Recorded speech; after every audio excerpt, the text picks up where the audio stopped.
Hi guys, Sandy from the Padel School here. In this video today, we're going to do a match analysis for a high intermediate level.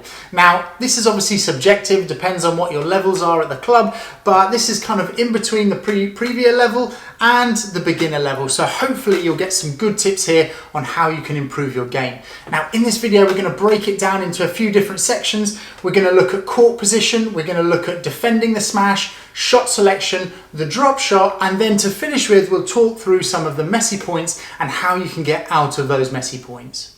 So to begin with, we'll look at court position, and a lot of this is not getting yourself into no man's land. But here we're going to talk about how you can transition to net, where you should be moving after you've hit certain shots, and how you can get into an advantageous position in the point.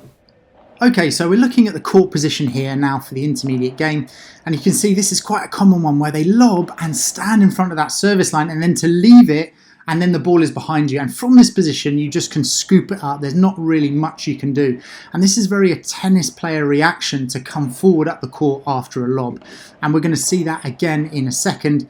But most of the time here you can see we're staying behind the line. He should have gone a bit further back on that ball after the glass. Now we've transitioned to net, we're the ones who are forward, good volley down the tee, and again like a tennis player coming into that no man's land, and therefore you're stuck with the space behind you.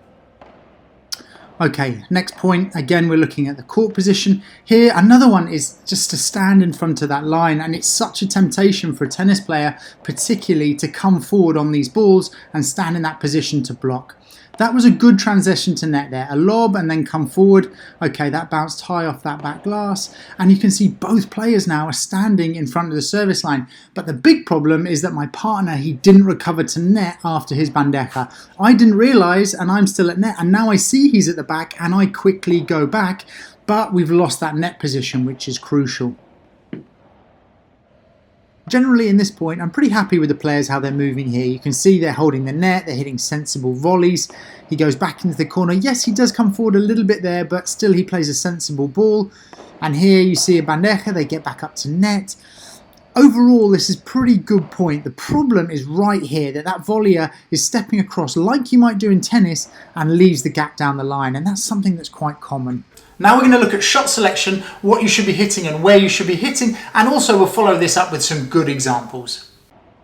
Okay, so this point is pretty good so far. That's a fine change of direction because the ball was off the middle, because that's what we're going to look at in this point. So you can see volley down the middle, and here that's my best option. Now this is the problem, going from the outside angle to cross court, leaving a big gap down the line. Now the volley didn't hit it that well, so he was able to get back in, but then he went and stood in that mid-court position, the no man's land. Okay, so looking at this point, again with the lob and then running into no man's land. Now he's hit this past him and he's not even looked cross court, or he sees where the opponents are and he goes for this angle shot, which is really common, and it's a big mistake. His partner's in the middle of the court, which makes it easy for me at net.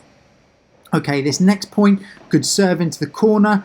Again, we're holding the net, and this is a good example. 2 volleys, 3 volleys back to that corner. This is a good change of direction. He's gone into that corner because he was close to the fence, and I'm able to cover the middle. That is good change of direction.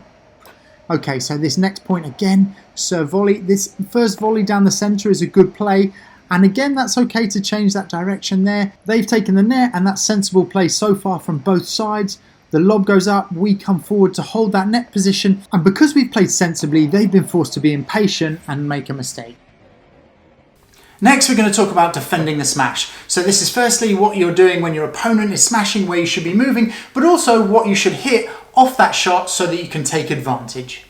This first example is by far the most common. So the lob goes up, you see the opponent smashing and you're running forward, which is the right decision, but then you really go for it on your side, and look how out of position he is. Ignore the fact that he touched the net with his feet, he's completely out of position, and they've been able to attack us back. So with this next example, the volley goes up, the lob goes up, and you can see he's right by that back glass. He should start sprinting straight away as soon as he sees the other person's going to attack, but he doesn't move forward until the ball has almost hit that glass and then doesn't have time to get to that ball.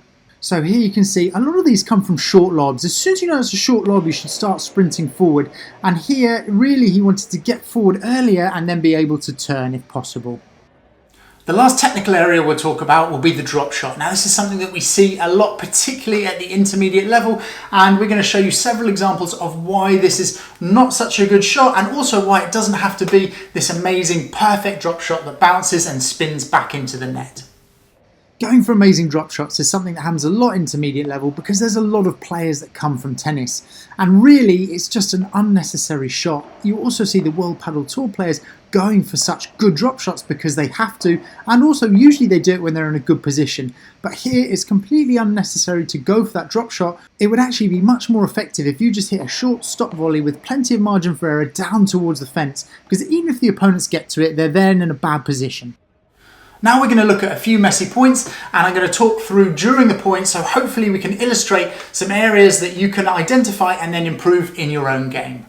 Okay, so I've slowed this point down because there are several examples in this point. So to begin with, you're going to serve down the tee, which is always good, come into that net position, and again the returner has hit a good return and sprinted forward. And look at his position now afterwards. He's left both of them stranded. The volleyer should just put this into the open space, but he's changed direction on the volley, which is another mistake. But look at this bandeja. This resets the point because I've gone off double glass into the corner, and that means we can keep our net position. And it's followed up by one of those drop shots that we've just talked about. So good return, good pick-up volley there to keep them at the back, but why rush it? Now they've rushed forward, they're in no man's land again. This is so common, I see this all the time, and you're completely out of position, the volleyers just have to hit into the space.